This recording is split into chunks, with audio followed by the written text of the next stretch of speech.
Welcome to episode 33 of the Pro PA podcast. I'm your host, Prof. G. Today, we're diving into pneumoconiosis, part of our Restrictive Pulmonary Diseases series. Pneumoconiosis refers to a group of restrictive lung diseases caused by inhalation of mineral dusts, leading to chronic inflammation, fibrosis, and impaired lung function.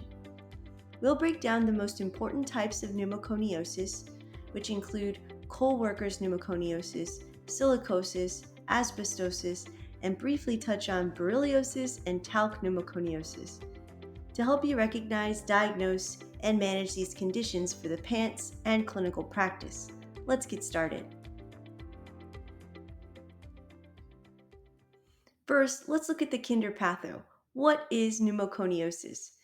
Pneumoconiosis refers to occupational lung disease caused by the inhalation of mineral dust particles which accumulate in the lungs over time.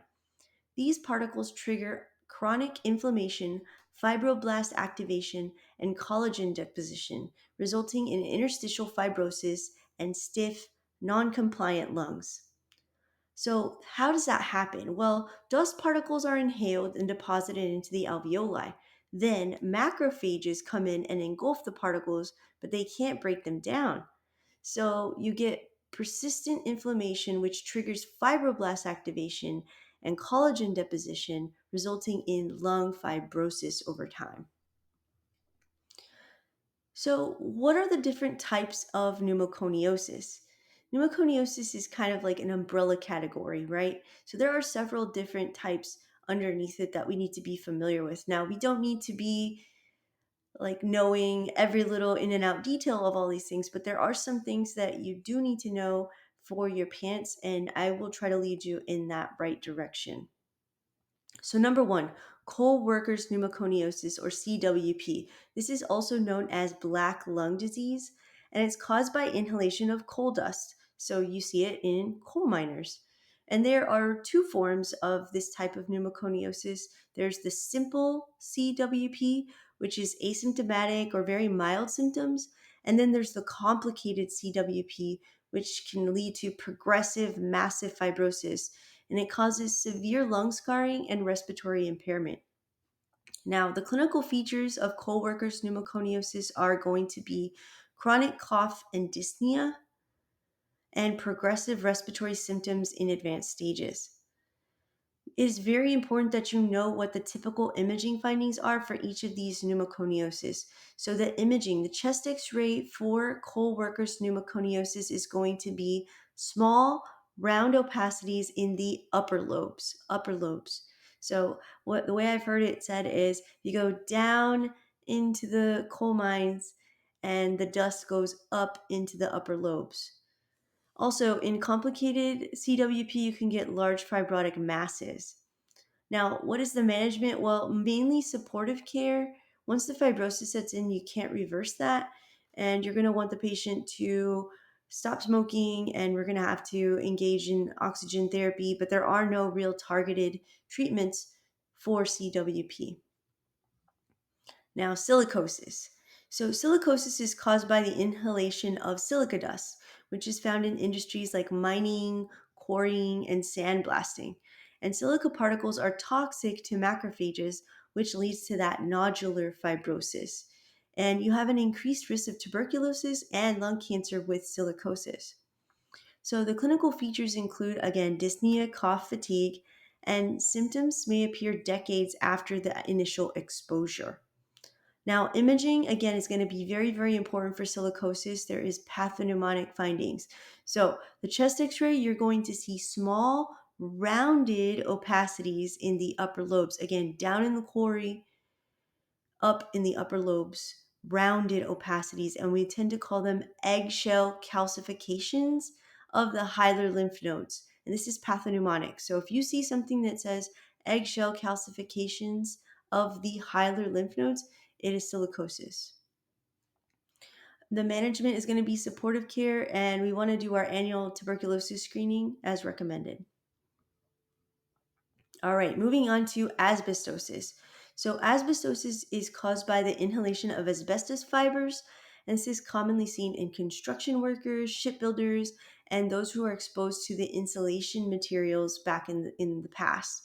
And there's associated risk of bronchogenic carcinoma and mesothelioma.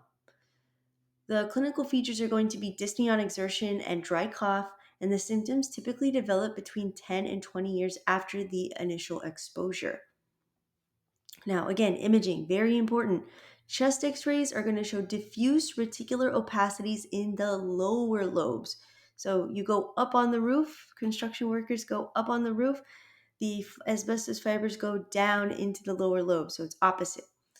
We also tend to see pleural plaques. So there's these thickened areas of pleura, and this is also a hallmark finding, usually on the lower lobes.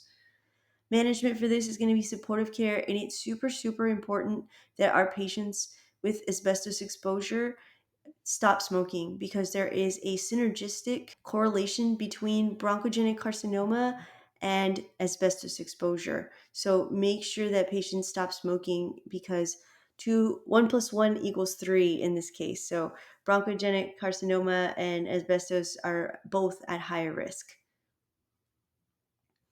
All right, so Berylliosis. Berylliosis is not common, but it is caused by inhalation of beryllium dust, which is commonly found in aerospace industry, nuclear reactors, and fluorescent bulb manufacturing. And pathologically, it's very similar to sarcoidosis, but it has non-caseating granulomas. So the clinical features of Berylliosis are going to be a chronic cough, fatigue, and weight loss. They also tend to have some extrapulmonary symptoms like skin or eye involvement. And the diagnosis, there is a beryllium lymphocyte proliferation test that we can do. And also on imaging, they usually see these diffuse nodular opacities. Now, management. Really, avoidance of exposure. Corticosteroids actually do help a little bit, though, in Berylliosis since it is a non-caseating granuloma. And this is for symptomatic patients. All right. Last but not least, we have talc pneumoconiosis, and this is caused by inhalation of talc particles found in ceramics or talcum powder or in the paint industry. And clinical features are again going to be dyspnea and dry cough, similar presentation to other forms of pneumoconiosis. And on imaging, really nothing really specific, just diffuse interstitial opacities, and the management is mainly supportive care.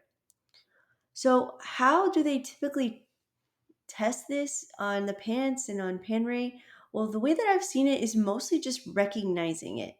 And so we need to really be familiar with the buzzwords associated with these different pneumoconioses because that's usually what you're going to be able to pick apart because the symptoms are very similar: dyspnea, dry cough, fatigue, very vague, non-specific symptoms. But you have to be able to pick up that they worked in a shipyard or that they worked in the nuclear industry or wherever they worked. So let's look at some of those buzzwords. Coal workers pneumoconiosis is probably the easiest one because they're going to be coal mining or they're going to have the black lung. Also, having the upper lobe opacities associated with coal mining is going to be coal workers pneumoconiosis. Now, silicosis. Again, we tend to see it in mining, quarry work, sandblasting, glass and stone industries. Look for eggshell calcifications on the hilar lymph nodes and upper lobe nodules.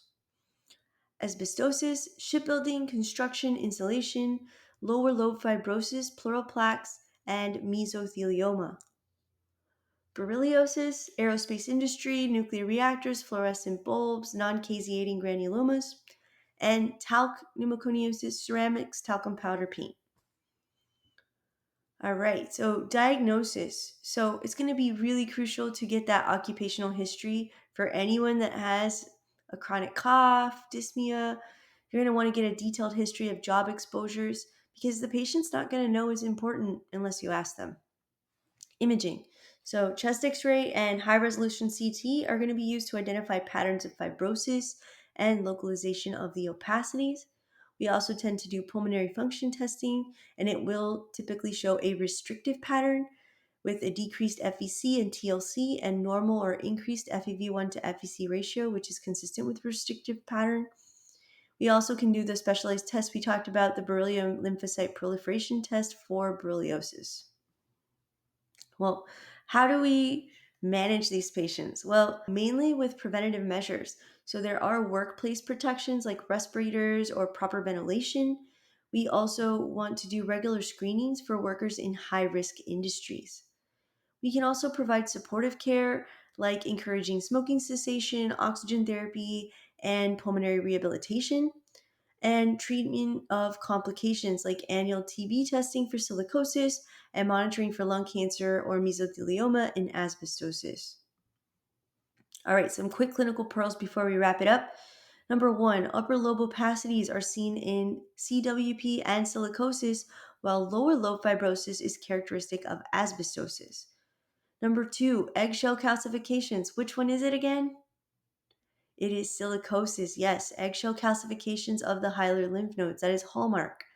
Number three, patients with silicosis require annual TB screening. Number four, non-caseating granulomas on pathology are suggestive of, you got it, Berylliosis. And number five, early recognition and prevention are key to reducing disease burden. All right, let's do a quick knowledge check. So we have a 58-year-old coal miner who presents with progressive dyspnea and chronic cough. Chest x-ray reveals small, rounded opacities in the upper lobes. What is the most likely diagnosis? Is it A, silicosis, B, coal workers pneumoconiosis, C, asbestosis, D, sarcoidosis? I'll give you a few seconds. If you said B, coal workers pneumoconiosis, you are correct. Upper lobe opacities in a coal miner are characteristic of coal workers pneumoconiosis. All right, question two. We have a 65-year-old man with a history of working in shipbuilding who presents with progressive dyspnea and cough. Chest x-ray reveals pleural plaques and interstitial opacities in the lower lobes. What is the most likely associated complication? Is it A, tuberculosis, B, mesothelioma, C, silicosis, or D, chronic bronchitis?